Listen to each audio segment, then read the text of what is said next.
दीपस्तंभ सोन्याचे उजळती वाटा सारी, कर्तृत्वाच्या ज्योतीने भारतभू सजली भारी, निष्ठा धैर्य सेवेचा अमर दिवा पेटला,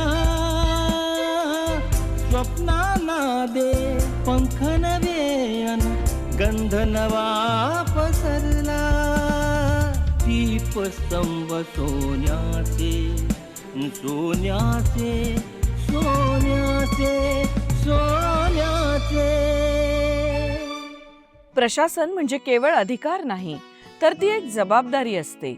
आणि जबाबदारी जेव्हा संवेदनशील नेतृत्वाच्या हातात जाते तेव्हा शहर घडतं माणसांसाठी. आजच्या आपल्या कार्यक्रमाचे मानकरी आहेत अन्न व औषध प्रशासन आयुक्त श्री राजेश जनार्दन नार्वेकर.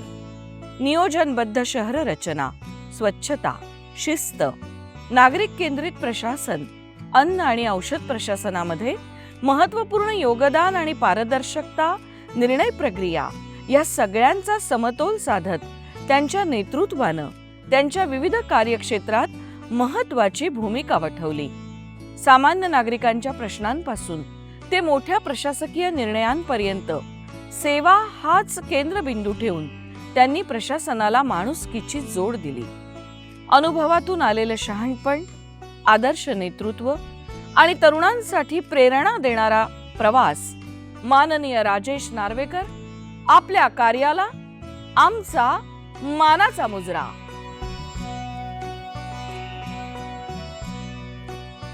नमस्कार. दीपस्तंभ सोन्याचे ह्या कार्यक्रमात मी डॉक्टर अरुंधती भालेराव आपलं मनपूर्वक स्वागत करते. आपल्याला कल्पना आहे, या कार्यक्रमाच्या माध्यमातून विविध क्षेत्रात आपलं कर्तृत्व गाजवणाऱ्या अनेक प्रशासकीय अधिकाऱ्यांशी मी सातत्याने गप्पा मारत असते. उद्देश एकच आहे, सकारात्मक विचार पेरले जावे आणि त्यांनी केलेला प्रवास, त्यांचा मोटिवेशनल जर्नी तुमच्यापर्यंत पोहोचावा. प्रशासन म्हणजे केवळ कायद्याची अंमलबजावणी नव्हे, तर ती एक व्यवस्था आहे. ती व्यवस्था आहे माणुसकीची. माणुसकीची ही व्यवस्था उत्तमपणे जपताना शिस्त आणि पारदर्शकता ज्यांच्या ठायी आहे ते अन्न आणि औषध प्रशासन आयुक्त राजेश सुधा जनार्दन नार्वेकर आज आपल्या स्टुडिओमध्ये उपस्थित आहेत. आमंत्रित करते राजेश नार्वेकर यांना. सर नमस्कार. नमस्कार. नमस्कार. आमच्या स्टुडिओमध्ये आपलं मनापासून स्वागत. नमस्कार. बस. आपल्या व्यस्त दिनचर्येतून आज आपण इथे आलात त्यासाठी पुन्हा एकदा आपले आभार. मंडळी, मी आत्ताच म्हणाले तसं की ह्या सगळ्यांचा प्रवास वेगळा आहे, पण सगळ्यांची दिशा एकच आहे. यश संपादन करताना, संघर्षाच्या वाटेनं जाताना, यश मिळवताना त्यांच्या जिद्दीचा प्रवास या कार्यक्रमाच्या माध्यमातून मांडताना तुम्हाला तर ऐकायला मजा येतेच, पण मला सुद्धा खूप शिकायला मिळतं. नार्वेकर सरांचा प्रवास हा असाच आहे. सर कसे आहात? मजेत आहे. सर, तुम्ही IAS अधिकारी झालात, प्रशासनात आलात, पण तत्पूर्वी तुमचं बालपण कसं होतं, तुमचं शालेय महाविद्यालयीन आयुष्य कसं होतं, याबद्दल ऐकायला आवडेल. माझे वडील वन अधिकारी होते आणि त्यामुळे वडिलांच्या सारख्या बदल्या व्हायच्या. त्यामुळे माझं पण शिक्षण हे जवळपास सगळीकडे महाराष्ट्रभर झालेलं आहे. हां. शिक्षणाची सुरुवात महाबळेश्वरच्या नगरपालिका शाळेपासून झाली आणि नंतर मग कोकणामध्ये सावंतवाडीला शिक्षण झालं. त्यानंतर तिथून किनवट, नांदेड जिल्ह्यामध्ये, तिथे जिल्हा परिषद शाळेत शिक्षण झालं. आणि मग 10वी नंतर कॉलेजच्या काळामध्ये मी वडिलांची ठाण्याला बदली झाल्यामुळे ठाण्याला आलो. त्यामुळे माझा शालेय प्रवास हा सर्व नगरपालिका, जिल्हा परिषद शाळा, जी त्यावेळेसची आजूबाजूची चांगली शाळा असेल त्या शाळेमधूनच मराठी माध्यमातून झाला. आणि नंतर मग मी ग्रॅज्युएशन नंतर या परीक्षांकडे वळलो.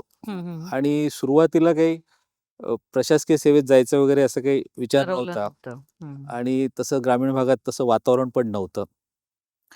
आणि माझा जो ओढा होता तो बेसिकली हा इतिहास, मराठी, वाङ्मय असे कला शाखेकडे होता. अच्छा. परंतु झालं असं की 10वी मध्ये खूप चांगले मार्क मिळाले, डिस्टिंक्शन मिळाले आणि त्यावेळेसचा जो एक प्रवास होता जनरली सगळ्याच विद्यार्थ्यांचा की चांगले मार्क मिळाले की तुम्ही सायन्सला जायला पाहिजे. अगदी तेव्हा 3च स्ट्रीम होत्या ना. आणि त्यामुळे मी सायन्सला गेलो. आणि मग सायन्समध्ये ग्रॅज्युएशन करता करता मला ते जाणवलं हं. की या विषयात काही आपल्याला गती नाही आणि मी फार त्यात रमलो पण नाही. हां. आणि त्यामुळे मग जेव्हा ग्रॅज्युएशन झाल्यानंतर सायन्सचा आधार घेऊन काहीतरी चांगलं करावं, काहीतरी करिअर करावी, हं. असं काही माझ्याकडे नव्हतं. आणि त्यावेळेस मग या प्रशासकीय परीक्षा, अधिकारी होण्यासाठी ज्या परीक्षा असतात, त्याची जेव्हा माहिती घेतली त्यावेळेस सगळ्यात मला मोठी माहिती ही मिळाली की तुम्ही ग्रॅज्युएशनचा विषय घेणं हे आवश्यक नाही आहे आणि अच्छा. तुम्ही कुठलेही विषय घेऊ शकता. हं, हं, हं. आणि मग तत्क्षणी माझे जे 2 आवडीचे विषय होते, तर हं, मला असं वाटलं की ही आपल्याला एक नशिबाने दिलेली एक दुसरी संधी आहे हं. करिअर करवण्याची. पहिली संधी मी घालवली होती सायन्सला जाऊन. त्यामुळे हं. आता ही मला संधी आहे आणि मला असं वाटलं त्यावेळेस की हे माझ्या आवडीचे 2 विषय मला नक्की साथ देतील आणि तसंच झालं की इतिहास आणि मराठी वाङ्मय हे वाह! 2 विषय घेऊन मी या प्रशासकीय सेवेमध्ये उपजिल्हाधिकारी म्हणून माझी निवड झाली आणि जॉइन झालो. घरातलं वातावरण अभ्यासाला पूरक असं होतं का? घरातलं वातावरण अभ्यासाला पोषक नक्कीच होतं हं. आणि आमच्या सगळ्याच पूर्ण फॅमिलीमध्ये माझे काका, काकू सगळे डॉक्टर्स होते. अच्छा. बाकीचे पण सर्व फॅमिली मेंबर्स शिकलेले होते. म्हणजे हं. आम्ही सेकंड जनरेशन होतं आमचं. हं. त्यामुळे तसं शैक्षणिक वातावरण होतं. काही विशिष्ट काही मी करावं असा घरच्यांचा आग्रह नव्हता. पण ज्या विषयात मी जो विषय घेईन त्याच्यामध्ये मी चांगलं यश मिळवावं ही अपेक्षा मात्र आई-वडिलांची नक्कीच होती. हं. परंतु माझ्या दुर्दैवाने मी म्हटल्याप्रमाणे मी सायन्सला गेल्यामुळे त्यांना ते तो आनंद ग्रॅज्युएशनच्या काळात देऊ शकलो नाही. परंतु नंतर जेव्हा मी या विषयांचा अभ्यास करायला सुरुवात केली हं. या परीक्षांसाठी, तेव्हा मग मला असं वाटलं की आपली स्ट्रीम चुकलेली होती आणि आपण खरंच त्यावेळेस आर्ट्सला जायला पाहिजे होतं. हं. मग मी ही परीक्षा देता मी एम-एला प्रवेश घेतला पुणे विद्यापीठामध्ये हं. आणि मी एम-एला चांगल्या मार्कांनी यशस्वी झालो. हं. अ, पण त्याच्यापेक्षाही मला सांगायला आनंद वाटेल की एम-ए पार्ट 1 असतानाच हं. नॅशनल एलिजिबिलिटी टेस्ट जी आहे, हं. ती पण मी पास झालो. प्लस मला युनिव्हर्सिटी ग्रँट कमिशनची ज्युनियर रिसर्च फेलोशिप पण मिळाली होती पी-एच-डी करण्यासाठी. हं, हं, हं. त्यामुळे मग त्यावेळेस मला असं जाणवलं की आपला जो प्रवास आहे अभ्यासाचा तो कॉलेजमध्ये, योग्य दिशेने. तो योग्य दिशेत नव्हता आणि मी जर त्याच वेळेस या शाखांकडे गेलो असतो, हां. तर माझी करिअर खूप चांगली झाली असती. आणि त्यावेळेस मला जाणवलं पण की एक गोष्ट हं. की त्यावेळेस जो एक समाजात ओव्हरऑल असा विचार होता की सायन्समध्ये गेलं तर तुम्हाला खूप चांगली करिअर आणि बाकी विषयांना काही करिअरच नाही, असा जो एक आणि सायन्सची मुलं हुशार. हुशार हा जो गैरसमज आहे असं मला वाटलं. कारण जेव्हा मला जे-आर-एफ मिळाली, यू-जी-सीची फेलोशिप मिळाली, त्यावेळेस मला हं. जाणवलं की अरे ह्याच्यात पण खूप चांगलं करिअर आपण करू शकतो. हं, हं. आणि ती संधी मला त्यावेळेस प्राप्त झाली. परंतु त्याच वेळेस माझं एम-पी-एस-सी थ्रू उपजिल्हाधिकारी म्हणून निवड झाल्यामुळे अच्छा. मग मी प्रशासकीय सेवेकडे वळलो. पण मग इतिहास, मराठी असे विषय घेतलेले असताना प्राध्यापक व्हावं असं न वाटता प्रशासकीय परीक्षांकडेच जावं असं का वाटलं? आधी प्रशासकीय अधिकारी व्हावं असं वाटलं होतं. म्हणून अच्छा. मी एम-ए केलं होतं. अच्छा. आणि मला खात्री आहे की प्रशासकीय ह्या परीक्षेत यश जर मिळालं नसतं, हं. तर मग मी प्राध्यापक नक्कीच झालो असतो. प्रशासनात काम करताना नागरिकांचा सहभाग हा सुद्धा खूप महत्वाचा असतो. त्या दृष्टिकोनातनं प्रशासन आणि नागरिक यांचा समन्वय साधताना तुम्ही स्वतःच्या बाबतीत काय मूल्य ठरवली होती? मला असं वाटतं की तुम्हाला जर यशस्वी व्हायचं असेल हं. त्या कार्यक्षेत्रामध्ये, तर नागरिकांशी इंटरॅक्शन करणं हे अतिशय महत्त्वाचं आहे. मी तरी स्वतः मानतो नागरिकांशी संवाद करणं. मी आजपर्यंत ज्या पदांवर काम केलेलं आहे तिथे किमान आठवड्यातले 2 दिवस मी सोमवार आणि गुरुवार हा लोकांसाठी ओपन हाऊस ठेवलेलं असतं. त्यामुळे मी लोकांना उपलब्ध होतोच. हो. या व्यतिरिक्त माझा फोन आहे तो 24/7 चालू असतो. मी 100% कॉल घेतो किंवा कॉल बॅक तरी करतो मीटिंगमध्ये असलो तर. मग इलेक्शनचे दिवस असो, कोविडचे दिवस असो किंवा कुठलेही जबाबदारीचं पद असो. तर लोकांशी इंटरॅक्शन ठेवणं मला आवडतं आणि मला असं वाटतं की खरा जो फीडबॅक आहे, हं. तो लोकांकडून मिळत असतं आणि हं. लोकं त्याला प्रतिसाद देत असतात. नवी मुंबई महापालिका आयुक्त असताना देखील आम्ही अनेक अभियान त्या ठिकाणी राबवत होतो. हो. स्वच्छतेच्या बाबतीत फार मोठं काम माझ्या आधीपासून तिथे सुरू झालं होतं. हं. रामास्वामी साहेबांच्या काळात आणि बांगर साहेबांच्या काळात ते मी पुढे कंटिन्यू केलं आणि माझ्या काळामध्ये आपल्याला नवी मुंबई महापालिकेला भारतामधलं 2 नंबरचं स्वच्छ शहर हो. म्हणून माननीय राष्ट्रपती यांच्याकडून पुरस्कार देखील प्राप्त झाला होता. हो. तर त्या अभियानामध्ये देखील लोकांचा सहभाग हा अतिशय मोठा होता. म्हणजे आम्ही वेगवेगळ्या स्तरांवरच्या लोकांना, स्टेक होल्डर्सना याच्यात समावेश करण्याचा प्रयत्न केला होता. म्हणजे आम्ही जी चित्रकला स्पर्धा भरवली होती त्याच्यामध्ये जवळपास 2.25 लाख मुलांनी त्यात सहभाग घेतला होता, स्वच्छतेशी संबंधित. त्यानंतर आम्ही नागरिकांचं शपथ घेतली होती, एक शपथ.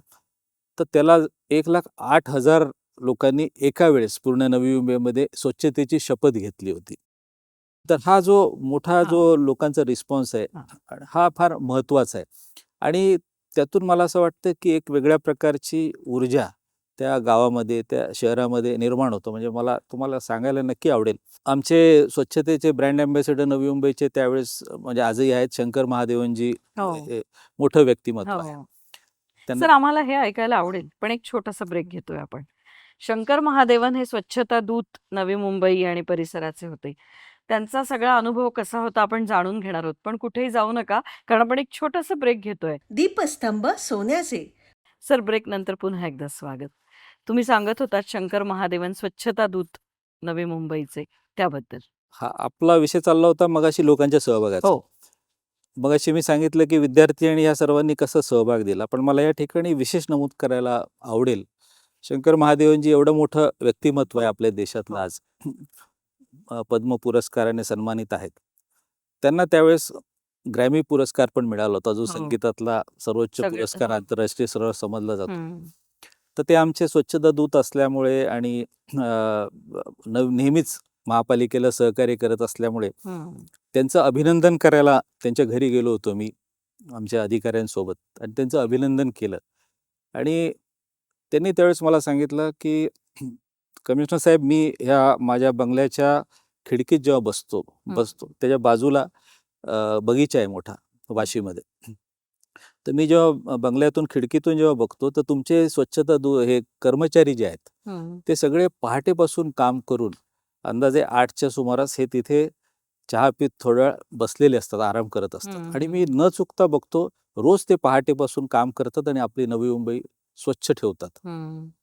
तर माझी इच्छा आहे की मला फक्त त्यांच्यासाठी गाणं म्हणायचं आहे. आणि मग आम्ही ठरवलं, लोकांची गर्दी होऊ नये म्हणून कोणाला कळू दिलं नाही. आम्ही त्या ठिकाणी मुद्दाम त्या दिवशी स्वच्छता कर्मचाऱ्यांसाठी एक योगाचा कॅम्प ठेवला. त्यांना सांगितलं योगासनाचा कॅम्प आहे, सगळ्यांनी हजर व्हायचं. आणि ते बागेत सगळेजण योगासनं करत बसले होते. आणि त्यावेळेस मग बरोबर 8 वाजता शंकर महादेवजी तिथे आले, त्यांनी एंट्री केली आणि त्यांनी खूप सुंदर तिथे गाणी त्यांच्यासाठी म्हटली. आणि त्यांना असं अचानक आणण्याचं कारण एवढंच होतं की आम्हाला लोकांची गर्दी नको होती. त्यांचं टार्गेट फक्त ह्या लोकांना कृतज्ञता व्यक्त करणे. तर हा जो सहभाग आहे ज्याच्यामुळे त्या परिसरामध्ये, त्यामुळे मी सहभागाचं महत्त्व जे आहे ते कामामध्ये नेहमी मानतो. आणि मला असं वाटतं की अधिकारी म्हणून आम्हाला जे प्रशासकीय अधिकार मिळालेला आहे त्याचा उपयोग जो आहे तो अशा कामासाठी फॅसिलिटेटर म्हणून करणे हे मला जास्त महत्त्वाचं वाटतं अधिकार गाजवण्यापेक्षा. माझ्या नोकरीची सुरुवात होती, मी रत्नागिरीला असताना आम्हाला प्रशिक्षणामध्ये काही कालावधी तहसीलदार म्हणून काम करायला लागतं. तिथे एक व्यक्ती होती, ती दर काही दिवसांनी तहसीलदारांना एक पत्र लिहायचे आणि त्याचा शेवट करायचे, जिथे आपण आपला विश्वास वगैरे लिहितो तिथे ते लिहायचे, सर्व साक्षी परमेश्वराचा प्रामाणिक पुत्र, असं लिहून सही करायचे. शेवटी मला वाटलं एकदा परमेश्वराच्या पुत्राला एकदा भेटू म्हणून त्याला बोलवलं. त्यांना विचारलं तुमची अडचण काय, आणि मग त्यांनी छत्रपती शिवाजी महाराजांच्या काळापासून त्यांच्या लँडचा इश्यू कसा आहे तिथपासून सुरुवात केली. आता मी पण इतिहासाचा विद्यार्थी, पहिलीच पोस्टिंग, त्यामुळे मला पहिल्यांदा इंटरेस्टिंग वाटलं. पण माझी बदली होईपर्यंत ते पेशवेकालापर्यंतच पोहोचले होते, त्याच्या पुढे पण ते सरकले नव्हते. त्यावेळेस मला असं जाणवलं की आपण अनावश्यक याच्यामध्ये आपला वेळ घालवला.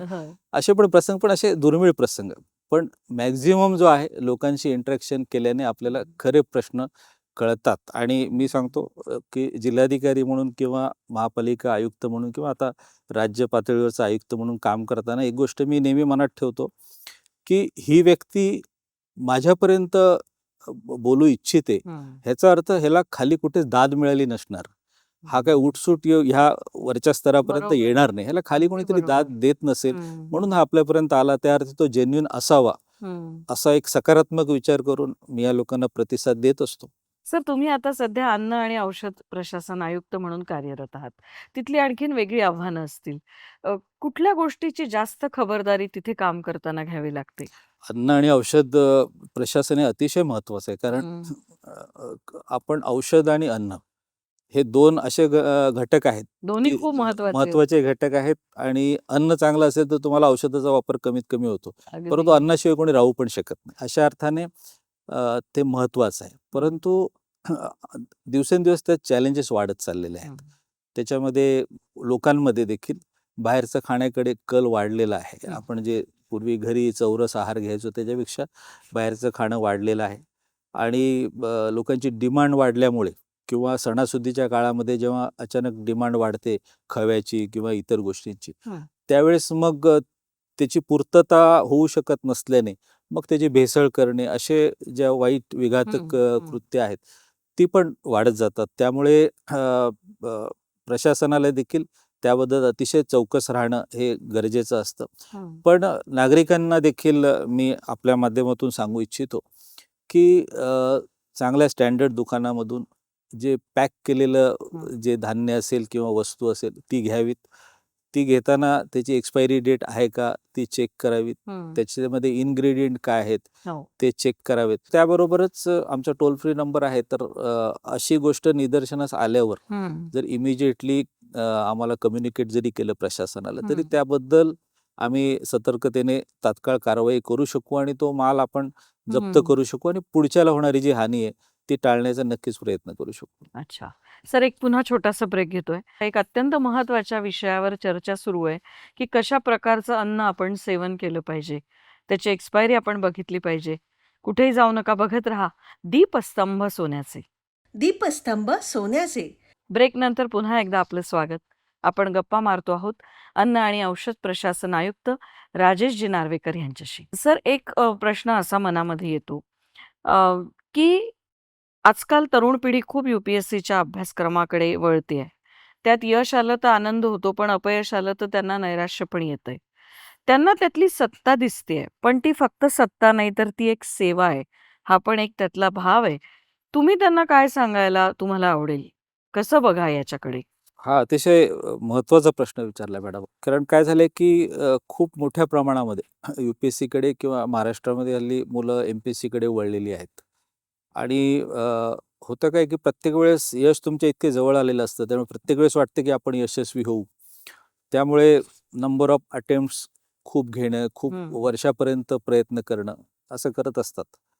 पण ह्यामध्ये बहुतांशी मुलं हे मला असं वाटतं की या पदामुळे जी तुम्हाला एक सामाजिक प्रतिष्ठा मिळते किंवा त्या पदाला जे एक ग्लॅमर ग्लॅमर आहे पण आहे.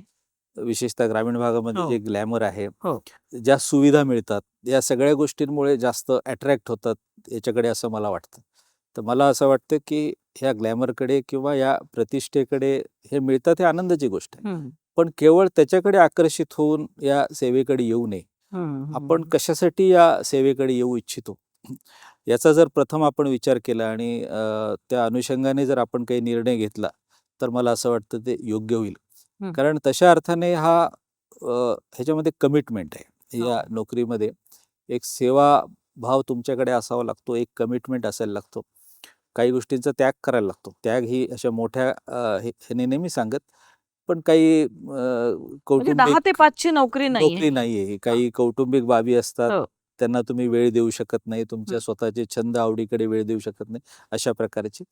आणि तसं म्हटलं तर थँकलेस जॉब आहे हा.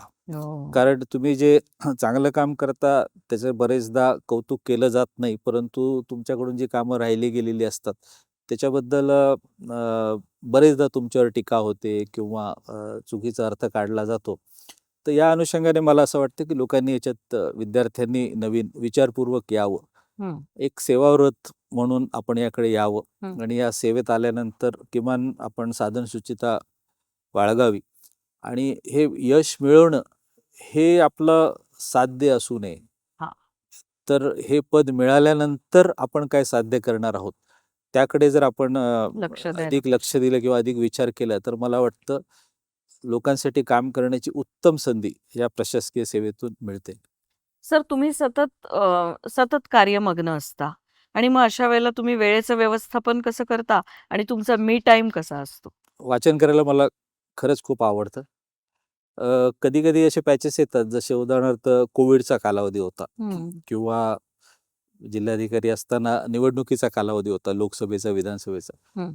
त्यावेळेस तशी संधी वगैरे किंवा तसा निवांत वेळ मिळत वाचनासाठी मिळत नाही. हं. पण अदरवाईज रात्री झोपण्यापूर्वी थोडंफार वाचूनच झोपायचं, ही लहानपणापासूनची एक सवय. सवय लागलेली आहे. त्यामुळे मी निश्चित वाचण्याचा प्रयत्न करतो. मला जास्त करून आत्मचरित्र वाचायला आवडतात आणि त्यातही जर म्हणाल तर अ, यशवंतराव चव्हाण साहेबांचं कृष्णाकाठ हे माझं आवडतं हे आहे. त्यानंतर विश्राम बेडेकरांचं एक झाड दोन पक्षी आहे. आत्मचरित्र मला विशेषतः आवडतात, कारण मला असं वाटतं की ती फक्त त्यांची कथा नसते. हो. तर त्यावेळेसचं सामाजिक जीवन, त्यांनी एका विशिष्ट परिस्थितीत घेतलेले निर्णय, या अनेक बाबी त्याच्यामध्ये असतात. त्यामुळे जेव्हा शक्य होईल, प्रवासामध्ये असेल किंवा कुठे, तुम्ही शक्यतो वाचण्याचा प्रयत्न करत असतो. या सगळ्या धकाधकीच्या आयुष्यात तुमच्या घरच्यांची भावना किंवा ते कसं तुमच्या बरोबर तडजोड करतात? नाही, घरच्यांचं सहकार्य तर लागतंच, त्याशिवाय हे Exactly. होत नाही. परंतु एक प्रशासकीय सेवेमध्ये एक चांगली गोष्ट ही आहे की काही पदांवर असताना तुम्ही इतके बिझी असता. नेहमीच असाल असं नाही. अदरवाईज तुम्ही थोडे कंपॅरेटिव्हली फ्री असता. म्हणजे कोविडच्या कालावधीमध्ये किंवा जिल्हाधिकारी असताना घरच्यांना वेळ देणं अतिशय कठीण होतं आणि त्याला जस्टिफाईड कारण पण होतं. त्याचं कारण हेच होतं की आपण त्या पदावर बसलोय, ते समाजासाठी काम करण्यासाठी बसलेलो आहे. लोकांना न्याय देणं महत्वाचं होतं आणि आव्हानं होती. त्यामुळे घरच्यांना वेळ देणं हा त्या ठिकाणी दुय्यम हेतू होता. परंतु त्या काळात देखील माझी पत्नी, मुलांनी देखील हे समजून घेतलं. एकदा फक्त माझ्या लहान मुलाने मेसेज केला होता मला रात्री 12 वाजता की कधी येणार आहेस? मी म्हटलं मला उशीर होईल. मला आश्चर्य वाटलं की मुलाने, एवढं कॉलेजला जाणाऱ्या मुलाने काही, म्हणून मी विचारलं काही महत्वाचं आहे का? तर त्याने रिप्लाय दिला, महत्वाचं काही नाहीये, पण मागच्या 10-15 दिवसात तू दिसलेला नाहीये म्हणून मी तुला मेसेज केला. तुम्ही अनेक ठिकाणी काम करत असताना कदाचित काही वेळेला कठोर निर्णय पण घ्यावे लागले असतील. त्यावेळेला तुमची मूल्य काय असतात? कठोर निर्णय घ्यायचे प्रसंग येतात. कारण कसं असतं की मोठ्या पदावर असल्यावर मोठ्या जबाबदाऱ्या असतात. त्यामुळे काही मोठे निर्णय घ्यायची पाळी येते. परंतु आजपर्यंतच्या माझ्या जवळपास 32 वर्षाच्या सेवेमध्ये असे चुकीचे निर्णय घ्यायचे प्रसंग फार क्वचितच असे आणीबाणीचा प्रसंग आला असेल. आणि तुम्ही म्हणालात मूल्य, तर मी असं एक ठरवलेलं होतं की चुकीचा निर्णय आपण घ्यायचा नाही. एकतर सर्वसामान्य लोकांना वाटतं की तसं काही फार चुकीचे निर्णय घ्यायचे प्रसंग शासकीय सेवेत रोजच्या रोज येतात, असं काही घडत नाही. एखाद्या वेळेस असा प्रसंग येतो. माझा अनुभव तर माझ्या वरिष्ठांकडून किंवा विशेषतः समाजात बरेचदा बोललं जातं, असं राजकीय व्यक्तींकडून असं कधीच असं चुकीचा निर्णय घेतल्याबद्दल कधी प्रेशर आलेलं नाहीये. आणि चुकीचा निर्णय न घेण्याची हे अधिकार आणि मुभा तुमच्याकडे आहे. काय होईल, तुम्हाला त्या पदावरून जावं लागेल, याच्या व्यतिरिक्त काय होणार आहे? अगदी खरं. पण मला एक आठवतंय की पूर्वीपासून मी एक ठरवलं होतं की असा जर ग्रे एरिया जर असेल की हे केलं तर बरोबर आहे का, हे केलं तर बरोबर आहे, असं जर तुम्ही कन्फ्युजन मध्ये असाल किंवा ग्रे एरिया असेल, तर मी नेहमी एक ठरवलेलं आहे की कमिट मिस्टेक इन गव्हर्नमेंट's फेवर. म्हणजे अशी चूक करावी जी शासनाच्या भल्याची असेल. त्यामुळे तुमच्या हेतूबद्दल कोणी शंका घेऊ शकत नाही. त्यामुळे असा प्रसंग आला तर त्यातून आपण निभावून जाऊ शकतो. पण असे प्रसंग फार क्वचित येतात. कमी वेळेत तुमचा सगळा प्रवास जाणून घेताना खरं ही मुलाखत संपू नये असं वाटतंय. पण तरी सुद्धा कुठेतरी वेळेची मर्यादा आहे. त्यामुळे आपल्याला थांबावं लागणार आहे. सर, खूप छान वाटलं तुमच्याशी गप्पा धन्यवाद मारून. मॅडम. आमच्या स्टुडिओत तुम्ही आलात त्याबद्दल तुमचे मनापासून आभार आणि भविष्यातले तुमचे सगळे स्वप्न पूर्ण होत अशी विधात्याला प्रार्थना. धन्यवाद मॅडम. मंडळी, हे होते अन्न आणि औषध प्रशासन आयुक्त राजेशजी नार्वेकर. विचारांची दिशा जेव्हा पक्की असते, आपल्याला काय करायचंय आणि काय करायचं नाहीये हे जेव्हा माहिती असतं आणि त्यावर आपण ठाम असतो, तेव्हा आयुष्यातल्या आव्हानांना आपण अगदी सहज सामोरं जातो. नक्की बघत जा. प्रत्येक शनिवारी रात्री 8:30 वाजता, रविवारी सकाळी 8 वाजता आणि सोमवारी दुपारी 2 वाजता दीपस्तंभ सोन्याचे.